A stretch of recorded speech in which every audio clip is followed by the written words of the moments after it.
Just as a tree needs its roots and branches to survive, the Jainism needs its roots or foundation, as Neha explained, and its branches, the principles, to survive and spread. Vrindavan Swami Samiji, Jai Jinendra everyone. My name is Rudy Jain and my partner is Subhisha Gandhi. And today I'm going to explain to you the key principles of Jainism. Jainism is one of the oldest religions in the world. It is a religion based on the teaching of 24 great beings, the Tirthankars. These Tirthankars have achieved what every human being hopes for, freedom. Not the freedom that comes from getting a full day to play, or the type of freedom that comes from a day off from work, but the type that comes when you free yourself from the cycle of birth and death and become liberated. So, and the only way to do this is to realize your higher self, your soul, or Atma. And the soul is the basis of the four unique and interesting principles.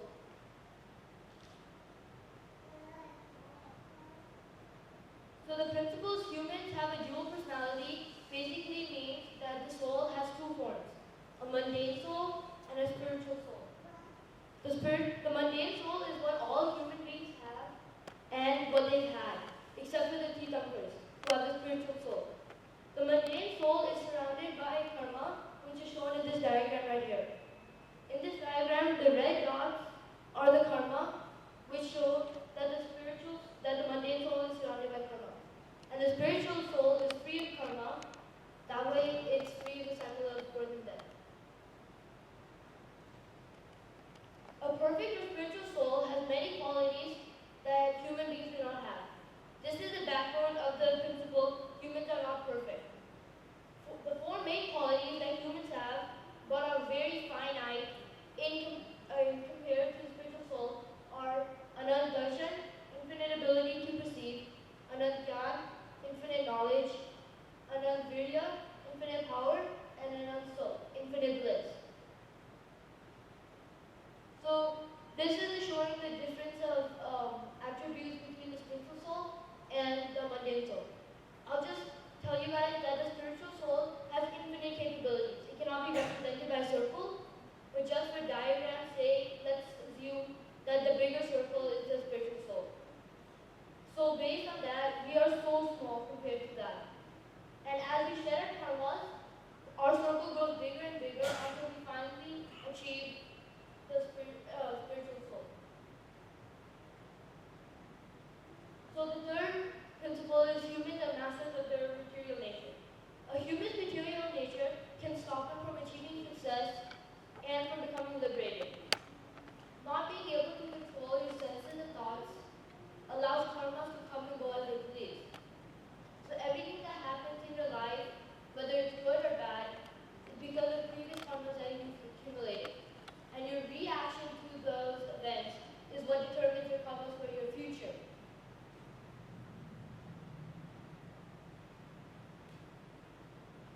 So this is a short story where there's two brothers, Rahul and Anurag. So Anurag has sort of anger issues. He can't control himself and he gets angry easily and he screams a lot. And so 20 years down the road, Rahul's on his way to become a successful millionaire, and Anurag is still living in a broken down apartment, barely making enough to support his family. And he screams at home, he screams at work, he screams at people passing by. And this all changed one day when he met a monk while he was going to work. And this monk, he screamed at the monk for getting in his way. And this monk replied that whatever is happening in your life today is because of your previous karmas, in your last life. Because in the last life, you cheated, you stole, you killed, just to make money and become famous. So, but the monk also told him that you can change what happens in your future by controlling your reaction. He said that if you control your thoughts and you become calm and peaceful, then you'll change your future and you might be able to change your life. So Anurag changed this, and over the next year he slowly worked up his resistance and he became a better person. So the moral of this story is learn to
Some days he spent 5 hours, some days he spent 5 minutes. It always just varied. Well, Ram, on the other hand, he'd been going to JVB. He knew that whatever he does today will affect his future. So he took a shovel and started breaking the boulder. And slowly, weeks passed by and he finally broke it. And so he celebrated with his friends and Ankit, and he invited Ankit to come to JVB. So the moral of the story is, your actions reflect your own future. Simply doing the rituals and puja is not enough. You have to take it in your own hand too. So in conclusion, these three principles have changed the way we look at our religion and our daily life. As a student at JVB, I've noticed that our thinking is different than kids our age. And I think this goes for every student here. And a short example of this is like, when you're playing outside, there's lots of insects. And insects get on your basketball or on your court or on your hoop. And the first reaction of any other kid would be to start killing them, knocking them out, trying to get rid of them. But however, us JVP kids, our first reaction would be to calmly maybe take up a paper and pick them up so that they could be safely, rather than killing them and hurting them. So this is something that I think we've all learned and experienced as a student of JVP. I would like to thank Samriji and my mom, and most of all, Alok uncle, for giving us the resources to change our life and our thought process. Thank you. So our group, me and Suvi, but Suvi couldn't be here today. So what we did the importance of principles in daily life. And so what we did is we created a puzzle, and all these are attached with Velcro. So we could describe how if we're like, okay, so we have ahimsa, aparigraha, satya, asteya, and why we have principles. So if we remove one of these from our life, it won't be complete. So this is what we wanted to demonstrate with the puzzle piece.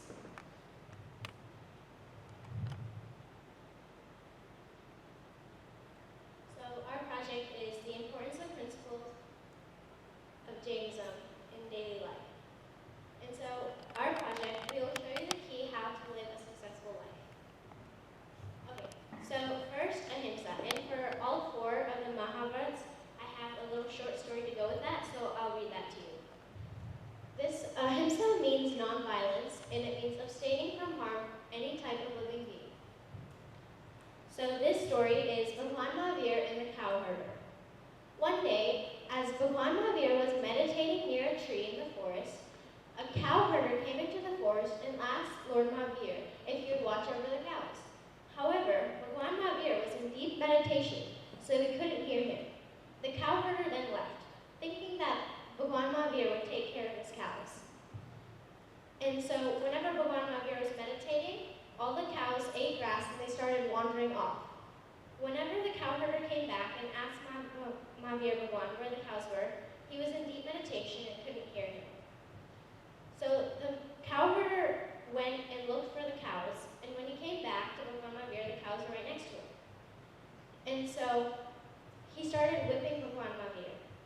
And an angel came down from heaven and told him to stop whipping Bhagwan Mahavir because he's a god, and that he was in deep meditation and couldn't hear him. The cow herder felt terrible about his actions and begged for forgiveness. Bhagwan Mahavir forgave the cow herder because he held no anger towards anyone.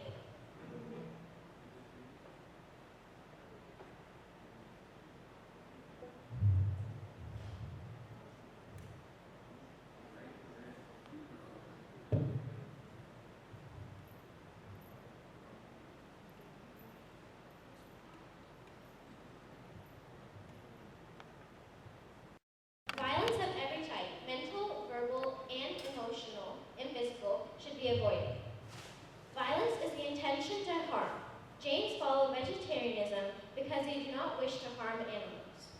They are living beings just like us. Personally, whenever I'm angry at someone, I always want to think badly of them and hurt them. But ahimsa has taught me to be calm and always think positive thoughts.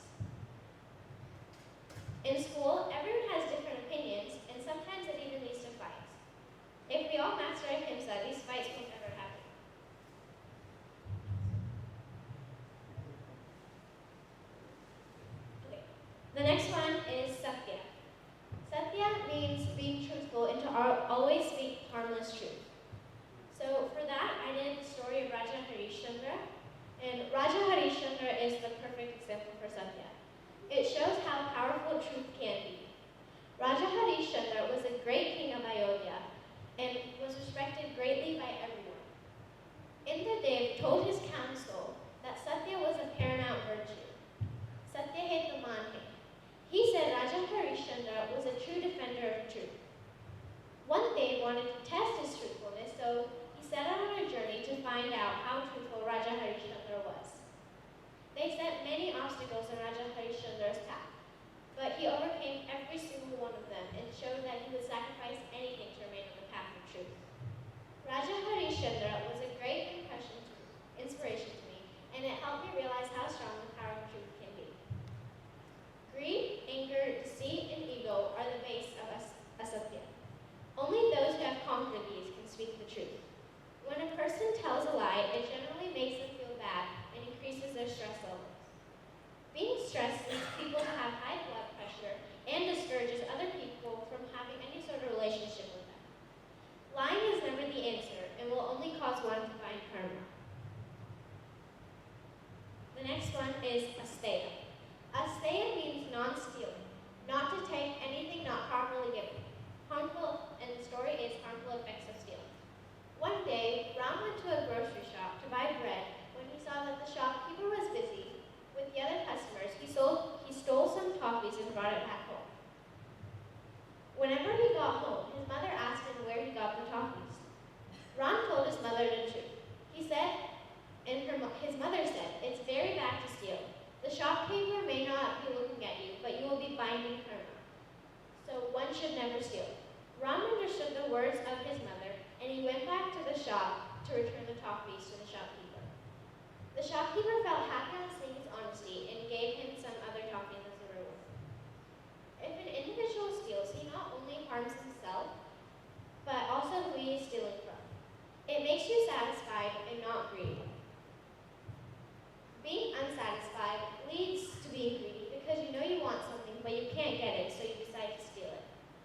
If you do not steal, you feel good that you are doing the right thing and no one will doubt you, so you will be trusted. And one of the last Mahavrats is aparigra. Aparigra means non-possession, complete detachment from people, places, and materialistic things. So this story is about greediness. There was once a poor Brahmin named Kapil. One day, his wife asked him to devise a plan to get money. He couldn't think of a way, but his wife did. She told him that whoever wishes the king good morning gets 2 grams of gold. He was anxious to get the gold, so he left in the middle of the night. The officers of the palace saw him, and they thought he was a thief, so they took him to the king. He told the king, "Oh king, I'm a poor Brahmin of your kingdom.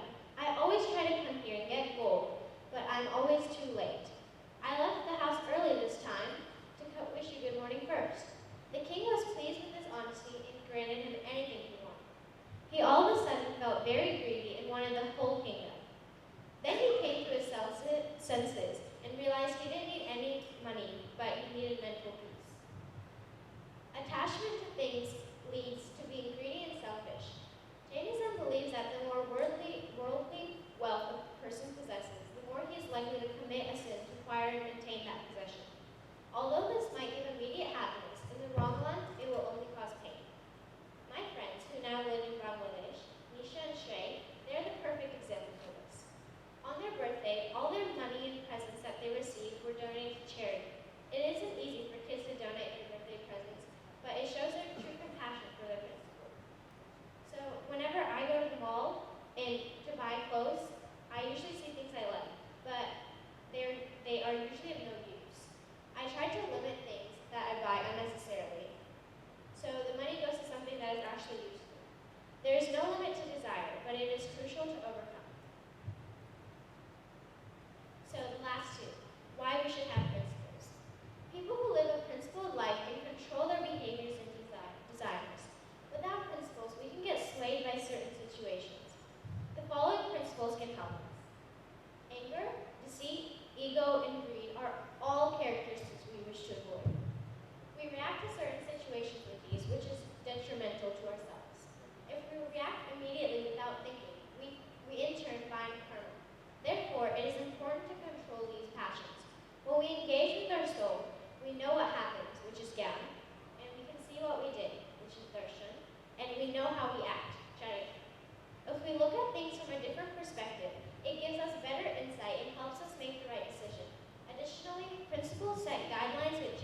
body's tool. Man is not perfect, but can achieve perfection. Man is the master of material nature, and man alone is responsible for his future, are crucial guidelines to abide by in our day-to-day lives. It teaches us that we can become whatever we want if we understand these principles and apply them in our lives. These set of principles help teach us right from wrong and can lead us to a more spiritual and fruitful life. We learn to control our thoughts and what we do with them.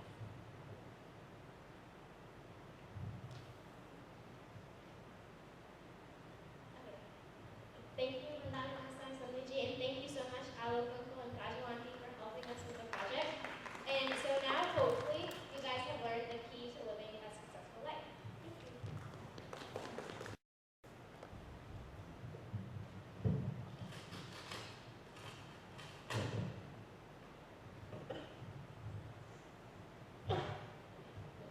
Okay, so this shows that I took away a puzzle piece. So we're missing a puzzle piece from this puzzle. So we need a himsa in all of these to live a successful life. So that's why we chose to do a puzzle piece to show that we need every one of these to live a successful life. Your question, how do they help? They help by, so if your friend may know the test answers and you don't want to know them, so they help by following Sakyat or not, so you don't cheat. So that would help. And ahimsa would be non-hurting. So whenever I'm at lunch and my friends are eating meat, I try to tell them and I try to explain to them why it's not good to eat meat. And then some of my friends are actually understanding that, and they have lowered down, cut down how much meat they eat. Oh, yeah, in 4th grade, my best friend, I told her that I was fasting for Purushan, and so she was American, and she decided to also fast with me, and so we did fasting together, but then our homeroom teacher gave us candy, and we accidentally ate that, so we only ate one meal that day. So that's what we did. I think the confidence helps you do that. You have the confidence in what you're doing. And once you set the example of your DIT, your friends not eating meat, right?